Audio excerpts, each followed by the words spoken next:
Hello বন্ধুরা, আজ আবার চলে এলাম নতুন একটা ভিডিও নিয়ে। আসসালামু আলাইকুম, welcome to life with SND.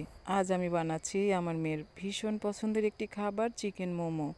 তো চিকেন মোমো বানানোর জন্য যা যা লাগছে: 1 কাপ ময়দা, হাফ কাপ কর্নফ্লাওয়ার, স্বাদ মতো লবণ। আমি অল্প অল্প পানি দিয়ে ভালোভাবে একটা ডো তৈরি করে নিয়েছি। তো ডোটা আমি আধা ঘন্টার জন্য রেস্টে রেখে দিলাম। এদিকে আমি বানিয়ে নিচ্ছি মোমোর ভিতরের যে পুরটা লাগবে তার জন্য মিহি কিমা। তো আমি সেটা বানিয়ে নিলাম।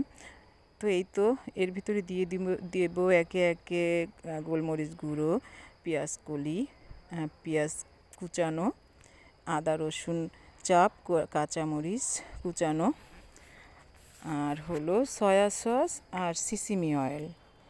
এই তো দিয়ে আমি ভালোভাবে মেখে নিচ্ছি। দিয়ে দিলাম স্বাদ মতো লবণ, দিয়ে আমি ধনেপাতা দিয়ে দিলাম, দিয়ে আমি সুন্দর করে মেখে নিচ্ছি। তো এদিকে আমি মোমোটা বানানোর জন্য ছোট ছোট রুটি আকার করার জন্য সমানভাবে ছোট ছোট টুকরো করে কেটে নিলাম। নিয়ে আমি ছোট ছোট রুটি বানিয়ে নিচ্ছি। তো সবগুলি একটার সাথে একটা লেগে না যায় তাই আমি একটু কর্নফ্লাওয়ার মেখে রেখে দিয়েছি।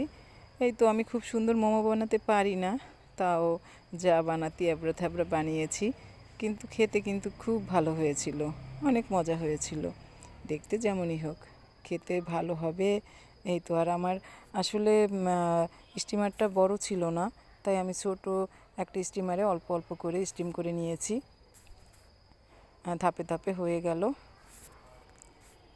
এই তো খেতে অসম্ভব মজার হয়েছিল, তার কী বলবো, দুর্দান্ত মজা। তো সবাই ভালো থাকবেন, আজ এই পর্যন্ত। আসসালামু আলাইকুম।